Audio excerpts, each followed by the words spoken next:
So you're a teenager growing up in the church, and you are taught purity culture. You do not have sex before you get married. You do not masturbate. Ever. Like, none of these things are biblical. So you grow up developing so much freaking shame around your own body and around your own pleasure, thinking that if you derive pleasure from your genital area, then you're sinning. I mean, Jesus even said, even if you look upon someone in lust, you're committing adultery. So what did I do? I was the good girl. A prophet came to our church, Assemblies of God, told me this was the man I was supposed to marry. We kissed when we got engaged, and we didn't have sex till we were married. If I had to go back and do it all over again, I wouldn't have done any of it. I would not have listened to the prophet. I would not have waited to kiss till I got engaged, and I would not have waited to have sex till I got married. It was a huge mistake. And it took me a long, long time to admit that to myself and to the world. I was ashamed that I was that fucking naive. So since the Bible's not consistent in its platform on premarital sex, let's just think about maybe the nature of who we think God is. God is love. And I believe that anything that we do in this life with love behind it is a good thing. And I think sex falls into that category.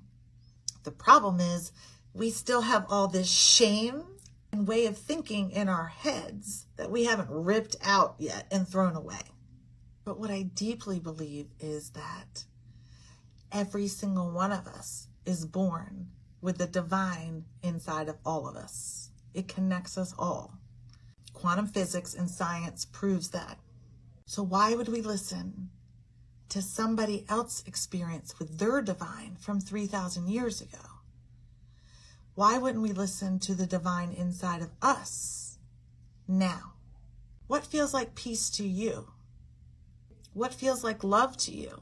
What feels like truth to you?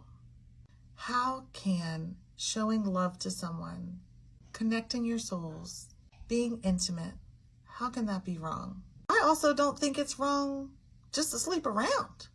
I think the problem comes when you're lying and you're not being honest with people. You're making promises like, yes, I do love you and I do want to be with you, but you're just using the person for their body. You're cheating on your spouse and lying to them. You're not telling that you have an STD. You're not telling them that you're trying to get pregnant. That's where the shit hits the fan. But the actual act of receiving pleasure and giving pleasure, I just don't see how that can be wrong.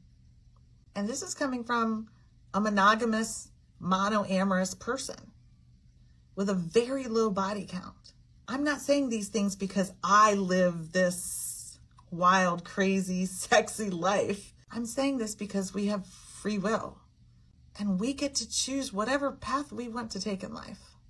But I'll leave you with this. Anytime someone tries to control you, it's abuse.